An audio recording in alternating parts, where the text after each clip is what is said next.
नमस्कार दोस्तों, मैं डॉक्टर आशुतोष आप सभी का स्वागत करता हूं अपने channel PCS with doctor Ashutosh में। दोस्तों, कल जो है मैंने एक वीडियो बनाया था आप लोगों के साथ और मैंने आपको एक्सपेक्टेड कट ऑफ बताई थी यूपी पीसीएस प्रीलिम्स की। और आज जो है मैं ये वीडियो आपके लिए जो बना रहा हूँ वो यूपी पीसीएस मींस डिस्कशन का है। और जनरली कुछ मित्रों ने मुझसे ये कहा और कुछ साथियों ने कि आप जो है मींस डिस्कशन भी करिए, तो उसी लिहाज से आज मैं आपके साथ इस वीडियो को शेयर कर रहा हूँ। अब देखिए, टोटल अगर मैं बात करूँ, पूरे जितने लोग मेंस के लिए क्वालिफाई हुए हैं या जिन्होंने प्रीलिम्स क्वालिफाई किया है, इन पूरे छात्रों को मैं बेसिकली 3 कैटेगरी में डिवाइड करता हूँ।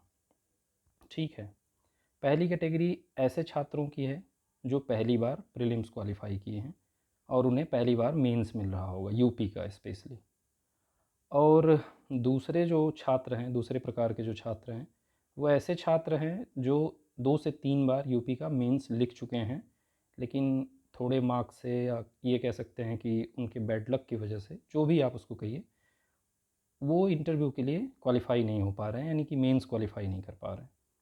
और तीसरी कैटेगरी जो है, ऐसे लोग जो 2 से 3 बार या 4 बार मेंस दे चुके हैं, साथ में इसमें बीच में 1-2 बार इंटरव्यू भी दे चुके हैं, और वो लोग क्या है कि फ़ाइनल सिलेक्शन नहीं उनको मिल पा रहा है और वो परेशान है, उनका फ़ाइनल सिलेक्शन नहीं हुआ है। तो ये कुल 3 तरह के छात्रों को मैं इस पूरे रिज़ल्ट में देख रहा हूँ। मतलब देखिए, 3 तरह के छात्र हैं, तो तीनों लोगों के लिए अलग-अलग इसके सॉल्यूशंस भी हैं। तो सबसे पहले अगर मैं पहले कैटेगरी की बात करूँ, जिनमें मैंने आपसे कहा कि इस तरह के छात्र हैं जो पहली बार प्रीलिम्स क्वालिफ़ाई हुए हैं। तो अब इसमें भी देखिए बेसिकली 2 डिवीज़न है ना? एक 2 सब डिवीज़न कह सकते हैं आप इसको। कुछ छात्र ऐसे हैं जो पहली बार प्रीलिम्स दिया जिन्होंने, और पहली बार में उनका प्रीलिम्स हो गया। और कुछ ऐसे छात्र हैं जो कई बार से प्रयास कर रहे हैं, लेकिन कुछ कुछ नंबर से उनके प्रीलिम्स नहीं हुए और उनको पहली बार प्रीलिम्स मिल गया। तो देखिए, अब दोनों तरह के लोगों के लिए 2 स्ट्रेटजी है जो मेरी समझ में आ रहा है, या आपको भी शायद समझ में आए अगर मैं जनरल सेंस की बात करूँ तो देखिए, पहली कैटेगरी ऐसे छात्रों की भी है जिसमें ज़्यादातर छात्र ऐसे होते हैं कि जो यूपीएससी की प्रिपरेशन कर रहे हैं, और संयोग या दुर्योग जो भी कहिए, उससे क्या है कि उनका प्रीलिम्स नहीं हुआ, या हो सकता है उनका मेंस नहीं हो पाया, या हो सकता है कि वो इंटरव्यू दे के आए हों और फाइनल सिलेक्शन नहीं हुआ। और ये बात मैं आपको इसलिए कह रहा हूँ क्योंकि मेरा एक जानने वाला एक जूनियर है मेरा, उसने क्या किया देखिए कि वो अभी पीछे यूपीएससी का उसने इंटरव्यू दिया था और दुर्भाग्यवश उसका सिलेक्शन फाइनल सिलेक्शन नहीं हुआ। और वो जब मुझसे मिला तो मैंने उसको यही कहा कि भाई, साथ साथ जो है तुम स्टेट का भी एग्ज़ाम देते रहो इस तरह का। तो उसने इस बार दिया है और उसको भी मेंस मिला हुआ है। तो ऐसी कैटेगरी के भी छात्र हैं। और कुछ लोग ऐसे हैं जो मतलब केवल स्टेट पीएससी दे रहे हैं, या कहीं मान लीजिए जॉब्स में हैं और पहली बार प्रिपरेशन में आए हैं और उनका प्रीलिम्स हो गया है। तो अब इन दोनों लोगों की अगर मैं बात करूं तो देखिए, जो पहली कैटेगरी है, इसमें पहली सब कैटेगरी है, पहली बार स्टेट का प्रीलिम्स क्वालिफाई करने वालों की, उनके लिए कुछ ज़्यादा खास समस्या नहीं है जो मुझे समझ में आ रही है। क्योंकि इन जनरल आप देखिए कि जो यूपीएससी का जीएस का सिलेबस है, पेपर 1 to 4 तक जो है, लगभग आपका यूपी का भी सिलेबस वैसा ही होता है। और हिंदी और एसए भी लगभग वैसे है। मान लीजिए वहाँ हिंदी क्वालिफाइंग होती हैं, आपके मार्क्स इंक्लूड होते हैं, लेकिन कुछ खास मतलब आप ये देखेंगे कि अंतर नहीं आ रहा है उस कंडीशन में, है ना? तो उनकी तैयारी अच्छी होती है, बस ये होता है कि वो पहली बार स्टेट में आ रहे होते हैं या पहली बार स्टेट का मेंस वो लिख रहे होते हैं। तो देखिए, उनके लिए सबसे बड़ा चैलेंज जो मुझे समझ में आ रहा है अभी, जो ये नया पेपर यूपी स्पेशल का इंट्रोड्यूस हुआ है, ये देखिए लास्ट 2 ईयर से चल रहा है। तो ऐसी स्थिति बनती है कि उनके लिए ये पेपर बिल्कुल नया है और वहाँ शायद वो तैयार नहीं है। तो सबसे पहले मैं उनको यही कहूँगा कि वो लोग इस तरह के पेपर को तैयार कर लें अगले 1-1.5 महीने में, है ना? और तैयारी में मुख्य बिंदु ये होना चाहिए कि जो भी पॉइंट्स हैं, टॉपिक आप देखिए, सिलेबस को देखिए, तो 20 से 22 टॉपिक में डिवाइड है।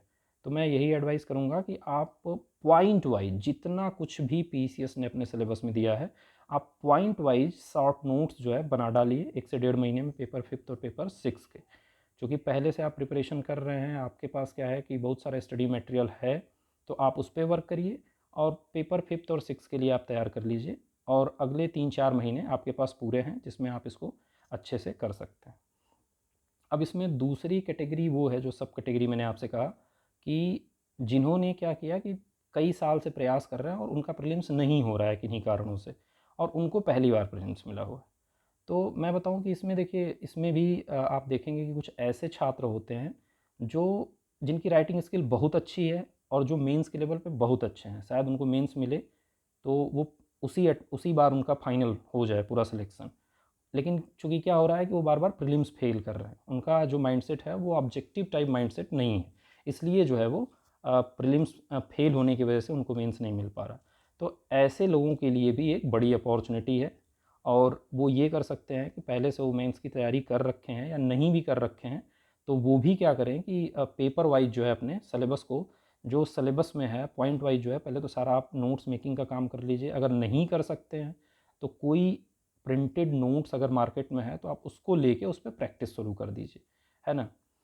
अब अगर मैं दूसरे कैटेगरी की बात करूं जो 2-3 बार मेंस दे रहे हैं और वो क्वालिफाई नहीं कर पा रहे हैं मेंस, यानी कि वो प्रीलिम्स भी क्वालिफाई कर ले रहे हैं, मेंस मेंस में जाके फंस जा रहे हैं, ऐसे लोगों के लिए देखिए मैं एक एडवाइस आपको देना चाहता हूँ कि अब देखिए, आपके ज्ञान में कोई समस्या नहीं है, आपका नॉलेज बहुत बेहतर है क्योंकि आप बार बार प्रीलिम्स क्वालिफाई कर रहे हो, मेंस के लिए जा रहे हो, लेकिन आप मेंस में फंस रहे हो।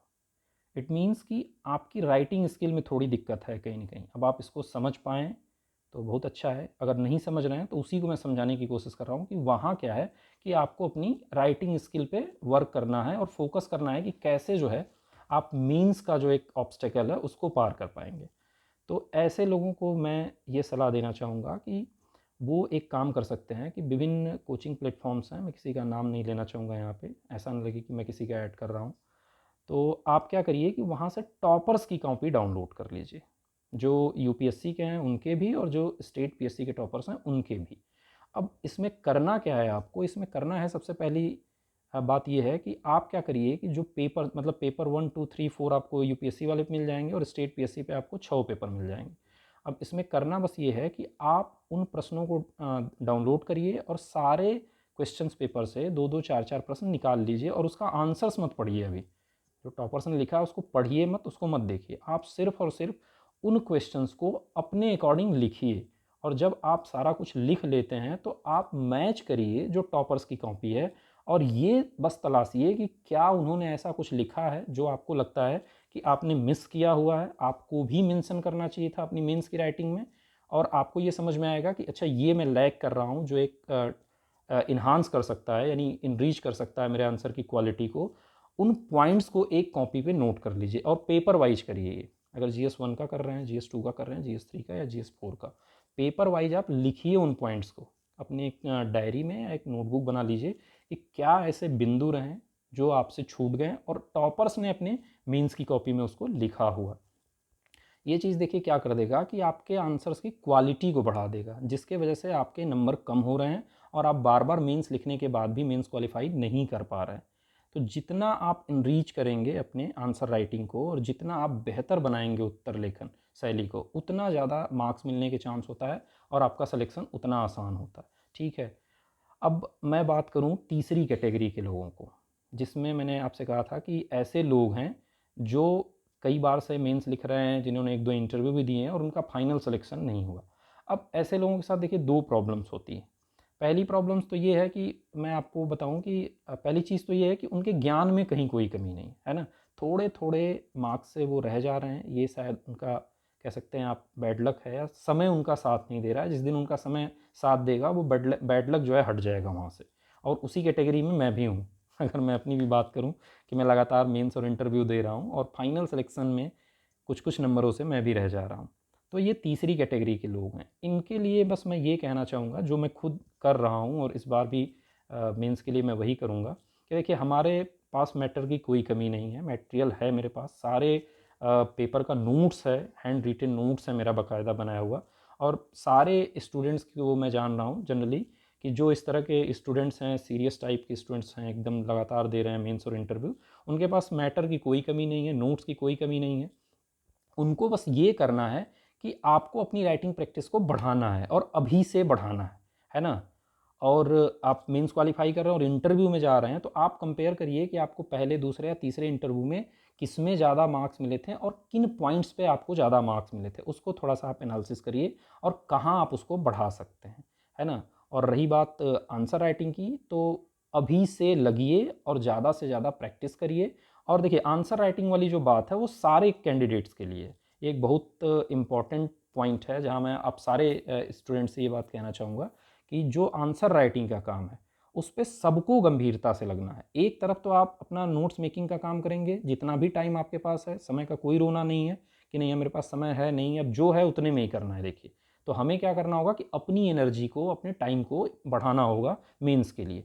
और मैं आपसे एक रिक्वेस्ट कर रहा हूँ कि जिन लोगों को ऐसा लगता होगा कि मैं मेंस में जाके बहुत अच्छा लिख दूंगा और एक बार में मेरा मेंस हो जाएगा, वो टोटली गलत फहमी में हो। वो बिल्कुल ये मत मान के चलें कि वो एक बार में मेंस क्वालिफाई कर लेंगे। या कुछ लोग हो सकते हैं, वो रेयर ऑफ रेयरेस्ट है, मैं उनकी बात नहीं कर रहा हूँ, भगवान ने उनको वो शक्ति दी होगी, मैं ऐसे लोग, ऐसे महापुरुषों की बात नहीं कर रहा हूँ, मैं अपने तरह के जनरल स्टूडेंट्स की बात कर रहा हूँ।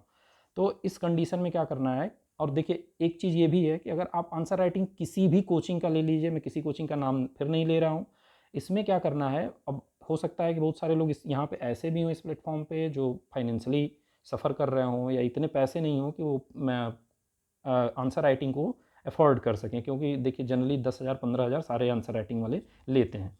तो मेरा उनसे ये रिक्वेस्ट है कि आप एक काम कर सकते हैं कि जिन भी कोचिंग में इस तरह के आंसर राइटिंग कोर्स चल रहे हैं, उनका जो पेपर हो चुका है आप मार्केट से उसको सस्ते में ले सकते हैं, उसकी आंसर राइटिंग करिए। और आपको लगता है कि वहाँ तक भी आपकी पहुँच नहीं है, आपको नहीं अवेलेबल हो पा रहा है, आप ऐसे जगह पे हैं जहाँ पे आपके पास कुछ नहीं है, तो उनसे मैं एक बात कहूँगा कि वो क्या करें कि यूपी पीसीएस का अभी तक जितना भी मेंस हुआ है उसका previous year question paper download कर लें और सब पे प्रैक्टिस कर जाएं।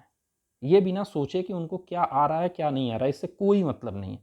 आप जो है जितना पुराना पेपर है लगभग 2018 से उठाइए और 2024 तक के सारे जीएस पेपर को आप लिखिए और एक फिक्स टाइम ड्यूरेशन में लिखिए। जैसे यूपी पीसीएस का एग्जाम होता है, आप एग्जामिनेशन हॉल में लिख रहे होते हैं, और उस माइंडसेट से घड़ी सेट करके आप 3 घंटे बैठ के प्रैक्टिस करिए, है ना। और मुझे नहीं लगता है कि इतना सब कुछ करने के बाद आपको कोई बहुत विशेष दिक्कत होने वाली है। तो एक छोटा सा ये मेरा मैसेज है आपके साथ और मैं इसको आपको साझा कर रहा हूँ। और मैं आगे कोशिश करता हूँ कि जैसे जैसे मैं प्रिपरेशन को आगे अपने बढ़ाऊँगा, मैं आपसे पेपर वाइज डिस्कशन करूँगा कि किस पेपर में हमें क्या स्ट्रेटजी लेके चलनी है, कहाँ से आपको स्टडी मटेरियल मिल सकता है और किन स्टडी मटेरियल को आप यूज कर सकते हैं, है ना। तो आज फ़िलहाल मैं इतनी बातें कहूँगा जितने लोगों को लग रहा है कि नहीं उनको मेंस मिल रहा है और उनके पास बहुत समय नहीं है ना। मैं अपनी भी बात कर रहा हूँ और आपके लिए भी ये कह रहा हूँ कि बहुत समय नहीं है, तो आप बिना समय गंवाए जो है इन स्ट्रेटजीज़ पे काम करना शुरू कर दीजिए। और मैं उम्मीद करता हूँ और भगवान से प्रार्थना करता हूँ कि हम सभी जो है अपने उद्देश्य में सफल हों। आज के लिए धन्यवाद, बाकी फिर नेक्स्ट वीडियो में। Thank you.